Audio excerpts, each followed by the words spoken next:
हाय, engineer बाबू की पाठशाला में आप लोग का स्वागत है। और आज हम पढ़ेंगे बहुत ही ज़बरदस्त एक पोयम है क्लास 10th की इंग्लिश का, जिसका नाम है डस्ट ऑफ स्नो। तो डस्ट ऑफ स्नो को लिखा किसने है? पोएट का नाम है रॉबर्ट फ्रॉस्ट। आज मैं इतने अच्छे तरीके से समझाऊंगा कि आप इसको पूरी तरीके से समझ जाओगे। तो रॉबर्ट फ्रॉस्ट ने लिखा है डस्ट ऑफ स्नो, और डस्ट ऑफ स्नो का मतलब होता है बर्फ़ का एक कण। ठीक है, तो समझते हैं। तो एक बार थोड़ा सा इसके समरी के बारे में जान लेते हैं। कहने का मतलब ये है कि बर्फ़ का कण, ये कहना छोटा सा पोयम है, लेकिन बात बहुत बड़ी इसमें कही है उन्होंने। और उन्होंने कहा ये है कि अगर हम कभी भी कोई भी दिन अगर हमारा होता है तो वो डिपेंड करता है कि हमारे साथ कौन सा व्यक्ति हमें मिलता है उस पूरे दिन में। और एक व्यक्ति के वजह से हमारा या तो पूरा दिन सही हो जाता है या तो हमारा पूरा दिन ख़राब हो जाता है। जैसे गांव में बहुत होता है ऐसा कि कई ऐसे लोग होते हैं जिनका अगर चेहरा देख लेते तो कहते हैं ये अपशगुन हो गया, आज मेरा पूरा दिन बेकार जाएगा। तो कुछ ऐसी थिंकिंग यहाँ पे उन्होंने अपनी रखी है रॉबर्ट फ्रॉस्ट ने, और उसको स्टार्ट करते हैं फिर। तो द वे अ क्रो, तो यहाँ पे सबको पता है कि वे का मतलब होता है तरीका, है ना। वे का मतलब क्या होता है? तरीका। और क्रो का मतलब तो सबको पता होगा। क्रो का मतलब क्या होता है? कौवा। क्रो का मतलब क्या होता है? कौवा। मतलब जिस तरीके से एक कौवे ने सुक down on me the dust of snow, है ना। सुक डाउन ऑन मी, तो सुक जो है, सुक का मतलब हो गया हिलाना, मतलब सेक का सेकंड फॉर्म है ना। तो एक कौवे ने जिस तरीके से मुझ पर the dust of snow from a hemlock tree, तो हेमलॉक ट्री का मतलब क्या हुआ? हेमलॉक ट्री का मतलब हुआ धतूरे का एक पेड़, है ना।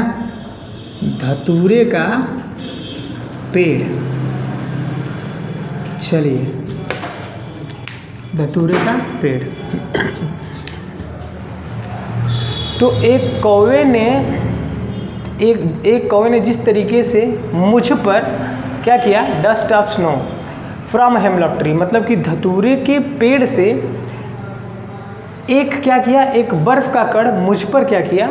हिलाकर गिरा दिया। मतलब कि पेड़ को, जिस पेड़ पे वो बैठा था, जिस डाली पे वो बैठा था धतूरे के पेड़ की, और मैं उसके नीचे था, और मैं वहीं पे नीचे कुछ कर रहा था, और ऊपर एक कौवा आया और कौवे ने उसको हिला के और उस पर से एक बर्फ़ का कण जो है मुझ पर गिरा दिया। That's it. यहाँ तक का जो है वो हमने समझ लिया कि मैंने क्या कहा। फिर से समझा देता हूँ कि एक कौवे ने मुझ पर जिस तरीके से क्या किया? धतूरे के पेड़ से एक डस्ट ऑफ स्नो, एक बर्फ़ का जो कण है गिराया, ठीक। हैज़ गिवन माई हार्ट, मतलब कि जिसने मेरे हृदय को, जिसने, हार्ट का मतलब तो सबको पता होगा, लिख देता हूँ फिर भी। हार्ट तो बनाते भी हो बहुत लोग, है ना। दिल वाला गाना सुना ही होगा बहुत सारे लोगों ने। चलो, हैज़ गिवन माई हार्ट, मतलब कि मेरे हृदय को a change of mood. Mood का मतलब क्या होता है? मूड का मतलब बहुत जगह आप लोगों ने देखा होगा कि अरे यार मूड मत खराब करो, है ना। मूड का मतलब होता है मनोदशा, है ना। मूड का मतलब मनोदशा, मन की जो दशा होती है उसे मूड बोलते हैं, ठीक है। मूड मत खराब करो। अ चेंज ऑफ मूड, मतलब कि मेरे हृदय को उसने क्या किया? चेंज का मतलब क्या होता है? परिवर्तित कर देना, बदल देना। मेरी मनोदशा को या मेरे मूड को क्या किया? पूरी तरीके से परिवर्तित कर दिया। किसने? जो डस्ट ऑफ स्नो मेरे ऊपर गिरा था, उसने मुझे क्या किया? पूरी तरीके से बदल दिया। एंड सेव्ड सम पार्ट, और जो कुछ थोड़ा बहुत पार्ट जो है वो बचा था ऑफ अ डे, मतलब कि दिन में जो मेरा थोड़ा बहुत बचा था, आई हैड र्यूड। र्यूड का मतलब क्या होता है यहाँ पे? बर्बाद कर देना। पूरी तरीके से क्या हुआ? मेरा वो पूरा दिन जो है वो बर्बाद हो गया। और बर्बाद का मतलब यहाँ पे कहने वाले मेरा पूरा जो दिन है वो पूरा किस में गुजरा? सैडनेस में गुजरा। तो एक बार फिर इस पूरे पैराग्राफ को फिर से पढ़ते हैं। क्या कह रहा है? Has given my heart a change of mood. जब कौवे ने मेरे ऊपर एक बर्फ़ का कण गिराया तो मेरे हृदय में क्या हुआ? मेरे हृदय में एक परिवर्तन आ गया of mood. My heart has given my heart, मेरे हृदय को उसने क्या किया? एक चेंज ऑफ मूड दिया। मतलब कि जब मेरे ऊपर गिरा तो मुझे बहुत बुरा लगा, मुझे बहुत दुख हुआ, मेरा मूड एकदम से एकदम पूरा चेंज हो गया पूरी तरीके से। एंड सेव्ड सम पार्ट, और जो भी मेरा बचा खुचा था, सम पार्ट का मतलब जो भी मेरा बचा खुचा था हाफ अ डे, एक दिन का जो भी बचा खुचा दिन था, आई हैड रूड, मेरा जो है वो पूरी तरीके से क्या हुआ? बर्बाद हो गया। तो पूरी तरीके से इसमें कहना क्या चाहता है?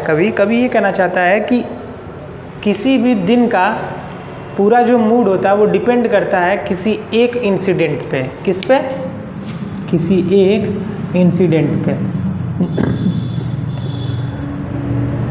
और इंसिडेंट जो होता है वो किसकी वजह से हो सकता है? किसी एक पर्सन की वजह से हो सकता है ना, किसी व्यक्ति की वजह से, मतलब पर्सन का मतलब किसी व्यक्ति की वजह से, या किसी न्यूज़ की वजह से, है ना।